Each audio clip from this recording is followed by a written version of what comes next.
Hello everyone, welcome back to the channel.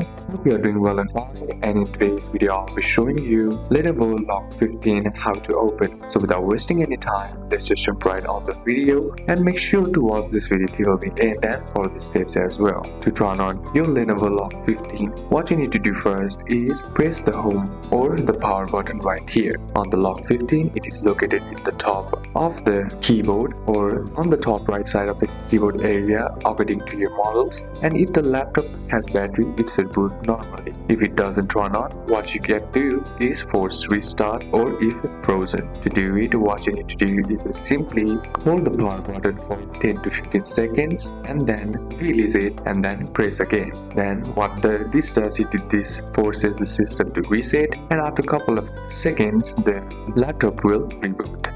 The next is to check the charger as well. Simply plug the charger into the laptop and make sure the charging light turns on at the back. And LOQ or lock often has a small white or orange LED on the port or the charging port, and try turning it on while plugged in. The next method is hard resets, which also works for black screen issues. All you gotta do is first unplug the charger from the back, then hold the power button for 15 to 20 seconds. Then as you do that, plug the charger back in and then simply press the power button and try turn it in on again. So these are a couple of steps that you can do and apply, and that's it for today's video guys. Hope this video was useful to you. Leave a like if it did, comment down any questions that you have, and see you soon on the next one.